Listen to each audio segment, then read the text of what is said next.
پرون یوه ورځ د ژوند وه تیره شوه او نن هم د ژوند یوه ورځ ده خو د پرون په شان تیریږي او د انسان ټول ژوند د باد په شان تیریږي او بیرته نه راګرځي. نو مه پرېږده چې څوک له تا ناراض او مخ تاو کړي روان شي. په یو مقام اصحاب کرام د رسول الله صلی الله علیه وسلم نه پوښتنه وکړه، یا رسول الله، الله تعالی کوم انسانان ډیر زیات خوښوي؟ هغه صلی الله علیه وسلم وفرمایل الله تعالی هغه انسانان ډیر زیات خوښوي چې د ښه اخلاقو خاوندان او تقوادار وي.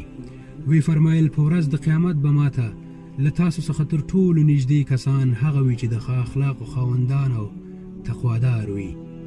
ابو هریره رضی الله عنه د رسول الله صلی الله علیه وسلم نه پوښتنه وکړه، یا رسول الله، ښه اخلاق څه ته وایي؟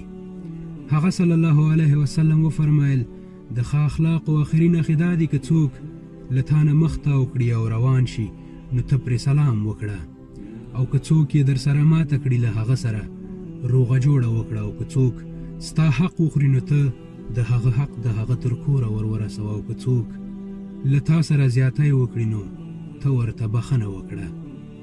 السلام علیکم.